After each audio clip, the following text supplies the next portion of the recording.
ஆண்டவர் இயேசுவில் அன்பு நிறைந்த சகோதர சகோதரிகளே, கடவுள் உழைக்கக்கூடிய மனிதர்களை தேர்ந்தெடுக்கின்றார். கடவுள் உழைக்கக்கூடிய மனிதர்களுக்கு ஆசீர் கொடுக்கின்றார். கடவுள் தங்களுடைய வாழ்க்கையிலே முயற்சி செய்கின்ற மனிதர்களை விரும்புகின்றார் என்பதை இன்றைய நற்செய்தி வாசகத்திலே நாம் தெளிவுபடுத்தலாம்.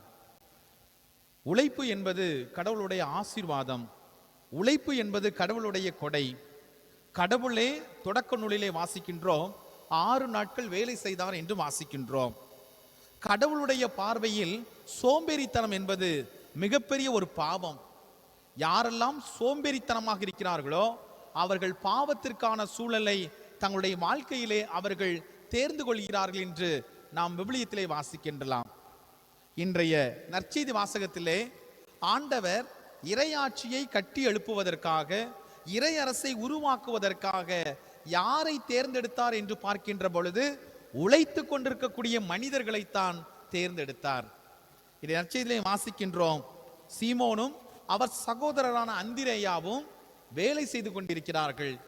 வேலை செய்த மனிதர்களை ஆண்டவர் இறையாட்சிக்கு அழைக்கின்றார். அதே போல செபதேயுவின் பிள்ளைகளை பார்க்கின்றோம். யாக்கோப்பு, அவர் சகோதரனான யோவான், இந்த இருவரையுமே ஆண்டவர் அழைக்கின்றார். அழைக்கின்ற பொழுது அவர்கள் தங்கள் தந்தையோடு வேலை செய்து கொண்டிருந்தார்கள் என்று பார்க்கின்றோம். என் அன்புக்குரிய சகோதர சகோதரிகளே, விவிலியத்தினுடைய பல பக்கங்களை நாம் புரட்டி பார்க்கின்ற பொழுது தாவீது ஆடு மேய்த்து கொண்டிருந்தான். ஆடு மேய்த்து கொண்டிருந்தவனைத்தான் கடவுள் ஆசீர்வாதத்துக்குரியவனாக மாற்றினார். அதே போல மோயிசன் ஆடு மேய்த்து கொண்டிருந்தார், வேலை செய்து கொண்டிருந்தார்.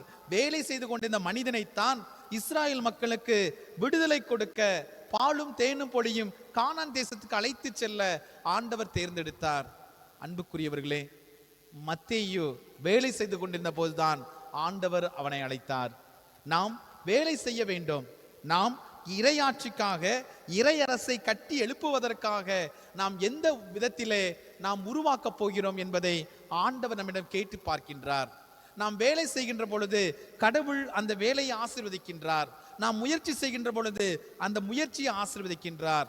ஆனால் எதுவுமே செய்யாத போது, எந்த ஒரு சூழலிலுமே நான் இப்படியே இருப்பேன் என்று சொல்லக்கூடிய மனிதர்களை ஆண்டவர் அறவே வெறுப்பதை பார்க்கின்றோம். என் அன்புக்குரியவர்களே, நாம் கடவுளால் தேர்ந்தெடுக்கப்பட்டவர்கள்.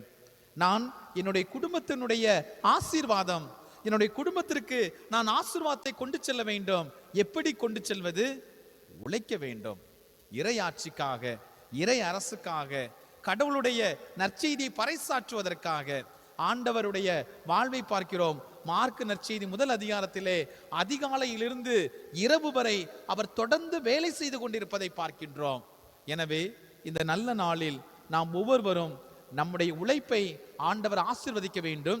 அந்த உழைப்பினுடைய கனிகளை நமது குடும்பம் நிறைவாக பெற்றுக்கொள்ள வேண்டும். திருப்பாடல் 128 சொல்வது போல ஒலிவ கன்றுகளாக, ஒலிவ கிளைகளாக நமது குடும்பம் ஆசீர்வதிக்கப்பட ஆண்டவரிடத்தில் உருக்கமாக மன்றாடுவோம். ஆமேன்.